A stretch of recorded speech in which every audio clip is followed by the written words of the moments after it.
Hi guys, how are you? Genuinely, how are you? Because things are just crazy right now.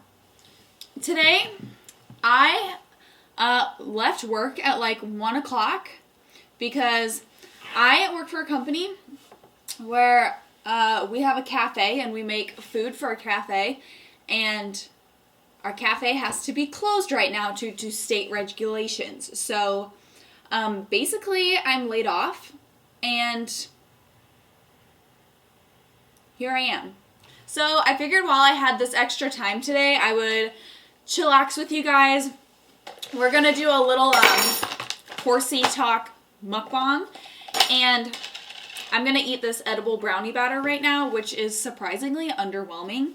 But I wanted to check in with you guys because I know some of you guys are from different places of the world, and I hope that you guys are all doing okay. I hope everybody is well. I hope you're being safe, staying out of big crowds and whatnot.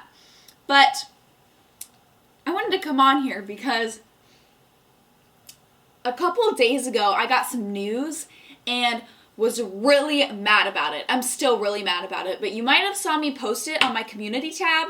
But if you haven't already heard, which if you have tickets you already know, but the Midwest Horse Fair has been canceled. Okay, this whole thing is getting out of hand. Like, I'm over it. I'm about to the point where I'm gonna go in my bedroom and sleep until this whole thing is over. Somebody wake me up when it's over. Because I am fed up. The horse fair has been canceled. I'm over it. I'm done. Really over it.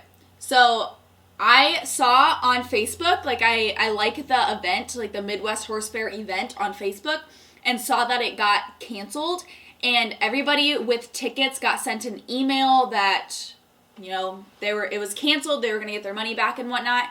And I am literally so mad about it, you guys. I'm big mad. This year, I was gonna go to the horse fair, and last year, I didn't really announce that I was going. I just went.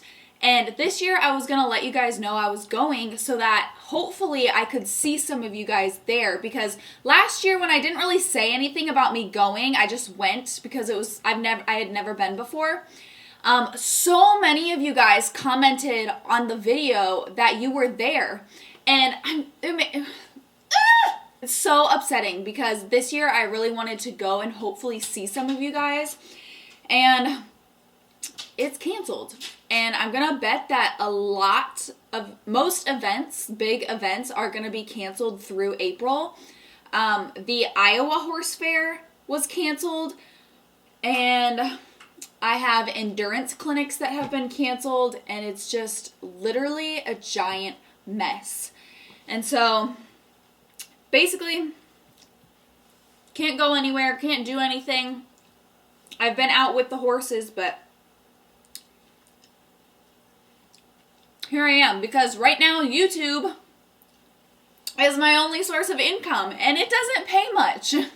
So luckily I'm in a good enough situation where I have money in the bank. I don't have to panic about my rent or anything. But okay, my apologies. I had to switch cameras because everything I own is dead, apparently. So I had to switch cameras, but I think this one's probably better quality anyways. Where's my phone? Okay, so anyways, here I am making a video. So thank you guys for watching, because you're probably helping pay my bills right now. But today I figured I could sit down and chat with you guys and answer some of your guys' comments and questions. So we will just start right in here. Okay, somebody commented a couple videos ago on my "This Vlog Was a Flop" video and said that if I were you, I would feed Emma in the big tank that BB eats out of, just so when she spits it out, it's all in the tank. I would mix it up. Just some pointers. I had to do the same for my mare. She was a very easy keeper, but then started to do things I said above, and it worked so well. or you could deworm her in case she has worms. So Emma has been having some weight issues, if you guys don't already know that. I was told that she was an easy keeper. So when I brought her home, I just put her with the other mares because all of our other mares have been really easy keepers. So I just put her in with them, and she's definitely not an easy keeper. Honestly, I've kind of come down to the conclusion where I think for one that Emma probably hasn't been in a herd very much in her life, maybe with one other horse or something, but based on the way that she acted when I brought her home, she acted like she had no idea how to be in a herd. She is so terrified of the other horses. She did not know how to interact with them, like pinning her ears and stuff like that. She is so frantic. Now, I will say there is one mare out of the herd that is really nasty. She's the head mare, but she is extremely nasty. And I've never seen a mare so moody and grumpy and mean. But she's the biggest, strongest mare. She is the top of the herd. And for some reason, whenever there's a weak link, she just goes all at that horse. And I think that's what happened to Luna. Luna, I think, was a mix of stress and nutrition deficiency. BB, definitely nutrition deficiency because her weight came right back up when I put her on grain. Luna was very thin when I decided I had to move her. And basically, she started eating all the wood that she could find. And I think that mare wasn't letting her eat as much as she needed to eat. So I think this is what's happening to Emma as well, and the fact that Emma clearly hasn't been in a herd very much in her life and is so frantic and stressed out about this other nasty mare. I think the stress is very much making her lose weight as well. The hay, also, our hay isn't very great. It's just round bale grass hay. So what I do is I bring Emma in separate from the other horses, and I give her soaked alfalfa cubes, a full feed scoop of senior feed. She gets vegetable oil on top, a little bit of aloe vera juice because I didn't know if maybe she was having some ulcers, or the stress could be causing her ulcers. And then she gets like a full scoop of Farnham weight builder. So it's kind of a big mix. It's kind of a lot. She gets a lot of hay cubes, and I noticed that she eats them very well as long as they're soaked all the way. And I've also been giving her 2 flakes of alfalfa hay, and she gets to eat that separate from the other horses. And I think it is helping. I think her belly has looked a little bit fuller recently, so I think it is helping. It's gonna take time for her to build up, the muscle back and fill out everywhere else, but I definitely think it has helped bringing her in separately.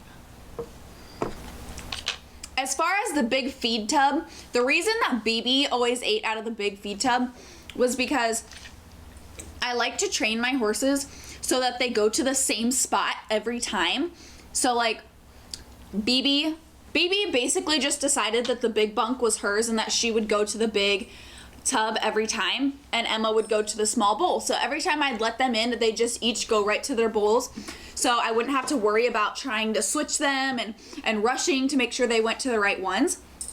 So that's why I did that, because now that they have their own spots, I don't want to mess it up.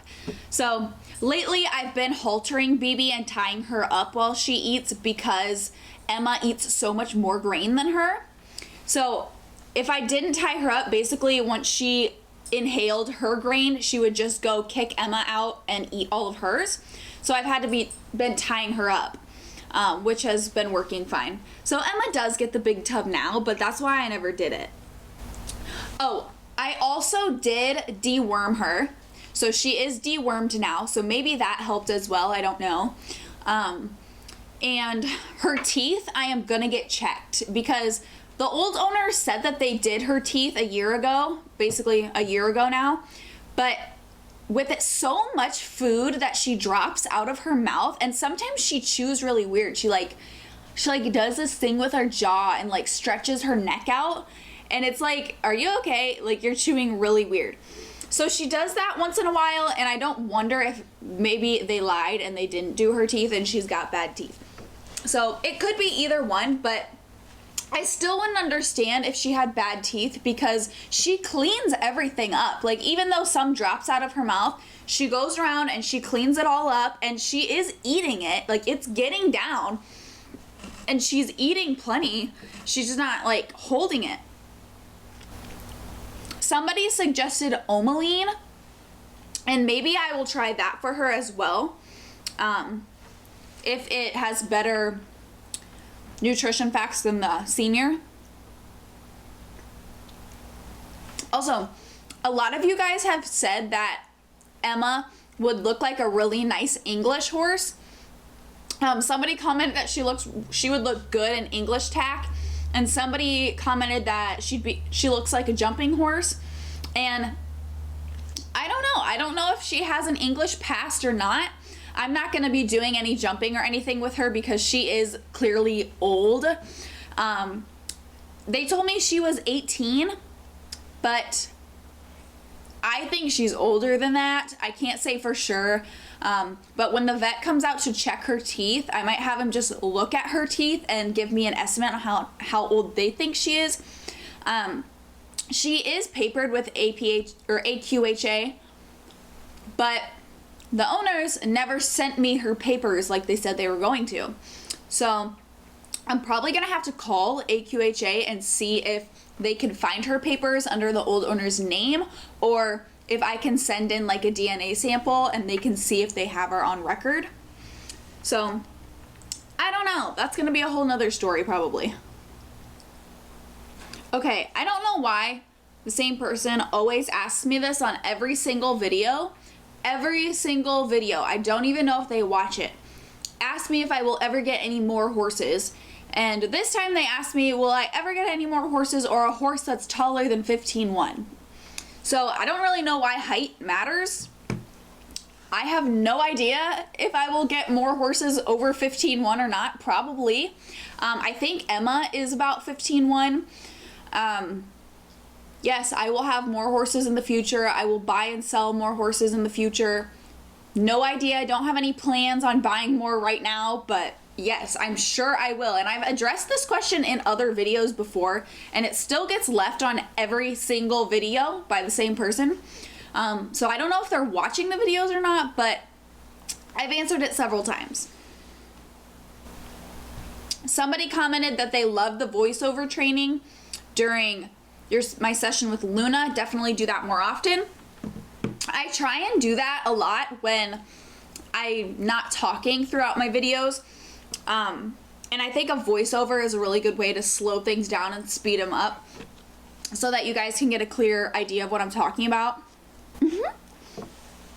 I think a lot of you guys are home because of the coronavirus and are home bored, because I have people like watching some of my videos that are like, I'm at home and have nothing to do. I'm bored and I already know this, but I'm gonna watch it.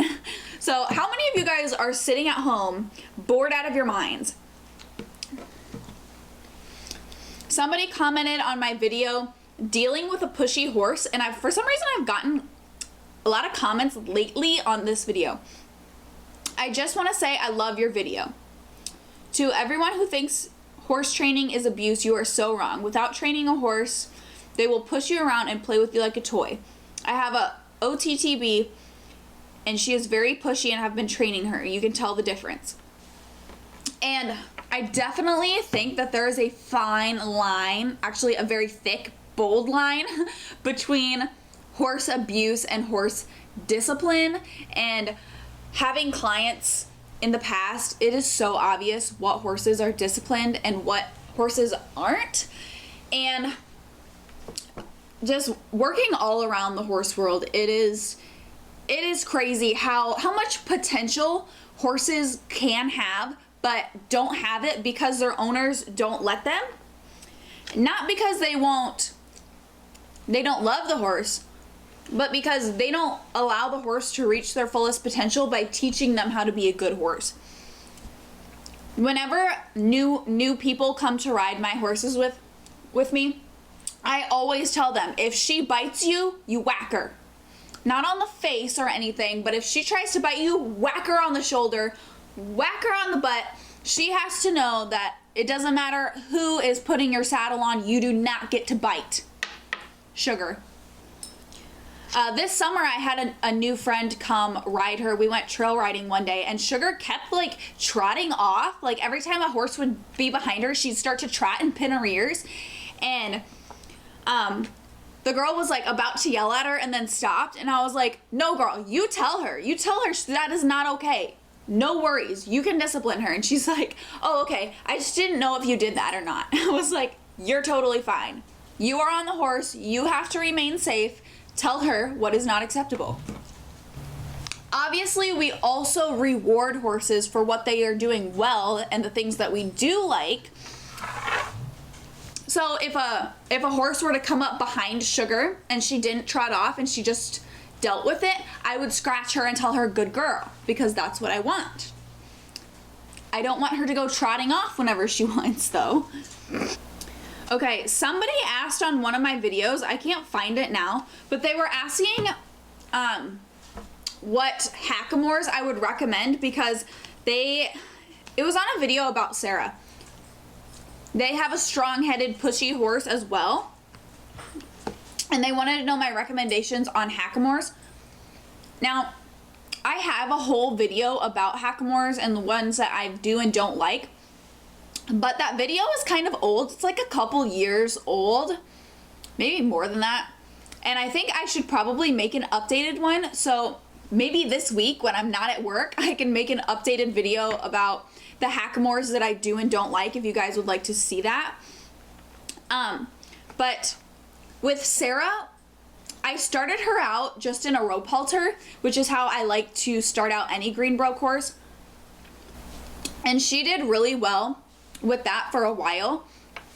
It wasn't until I started asking more of her and taking her out on the road and doing different things like that where the rope halter wasn't enough for her, because Sarah was a very pushy horse.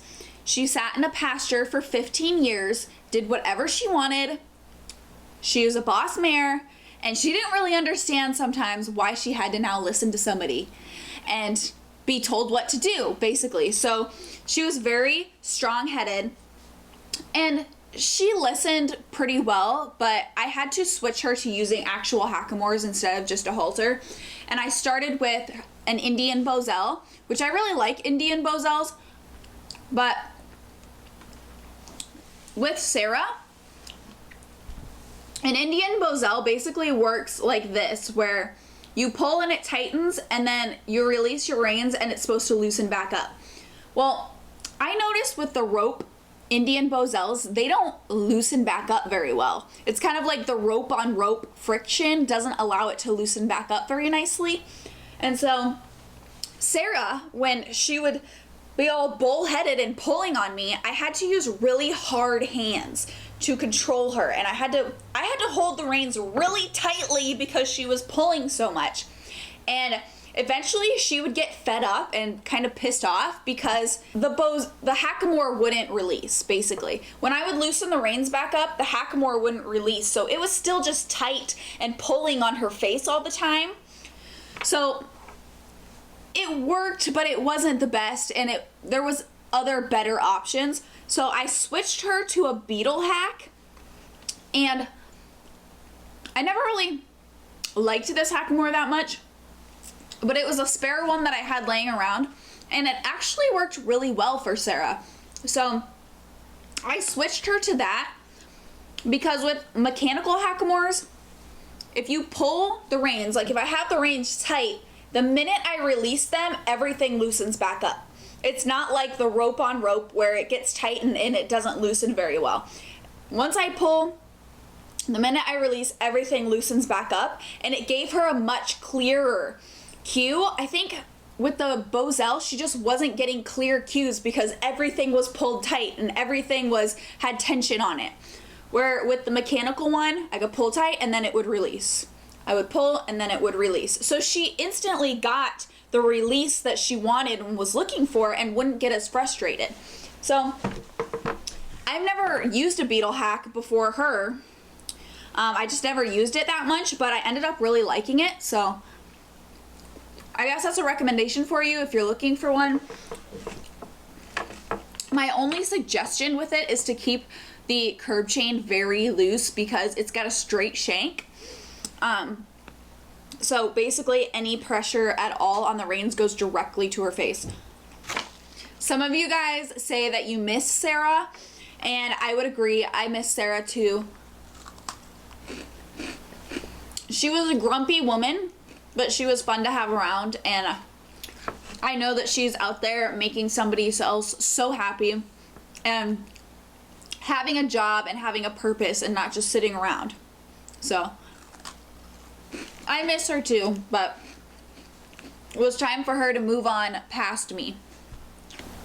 My thing is that as somebody that wants to make horses their profession in life, I have to remember and keep in my mind that not every horse I own has to be mine forever.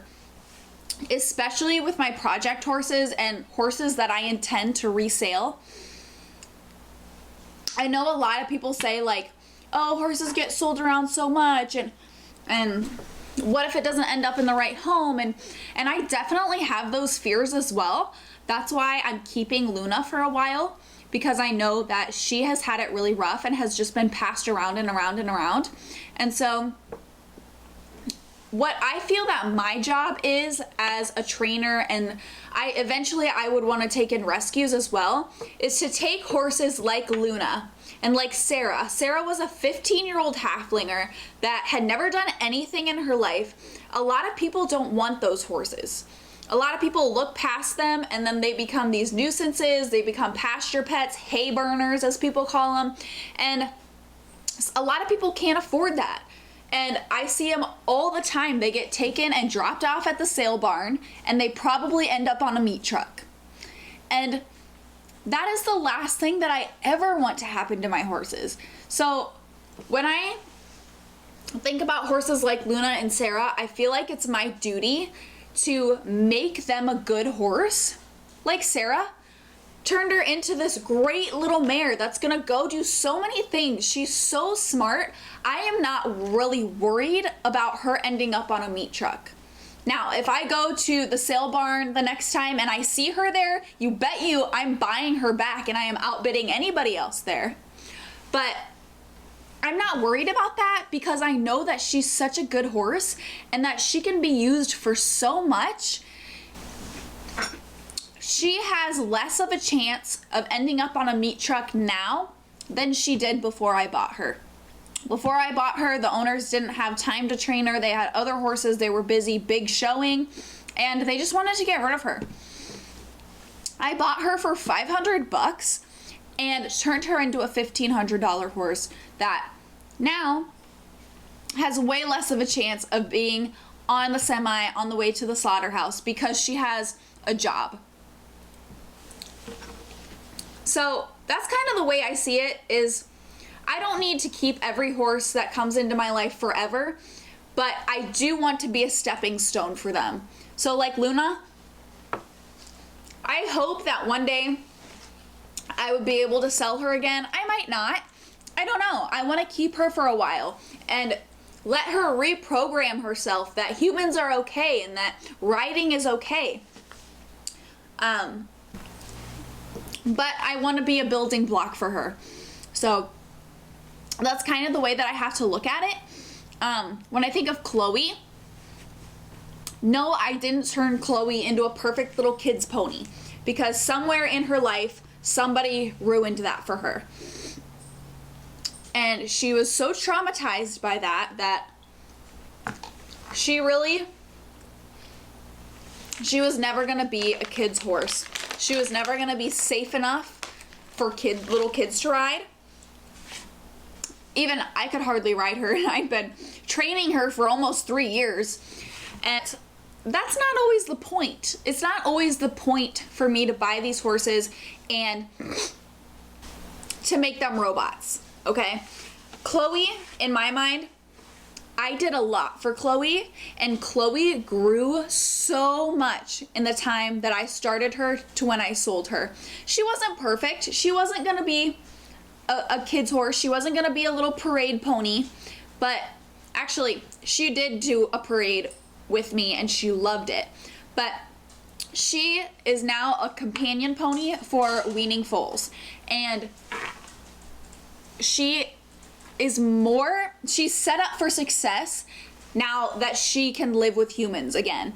When I started working with her, my client had bought her out of the loose pen at Kelowna, and it took them over 3 hours to catch her when they brought her home.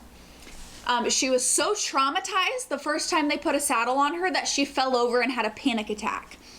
She was messed up big time when I first met her.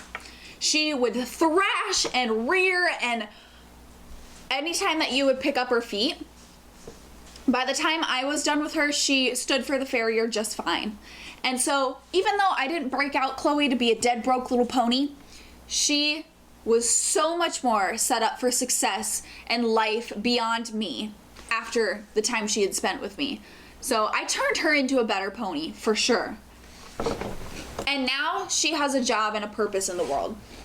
So, all right guys, I've been talking for quite a while. This video is probably long, and if you're still here, give this video a thumbs up. Thank you so much for watching and listening to all the horse problems of the world. I hope you guys enjoyed. Let me know if you have any other questions down below that you want me to talk about in the next Horsey Mukbang Q&A. Stay safe out there, stay well, stay inside, wash your hands, don't hoard all the toilet paper. Other people need that too. And I hope you guys have a great night or day wherever you are, and I'll see you guys in the next video. Bye!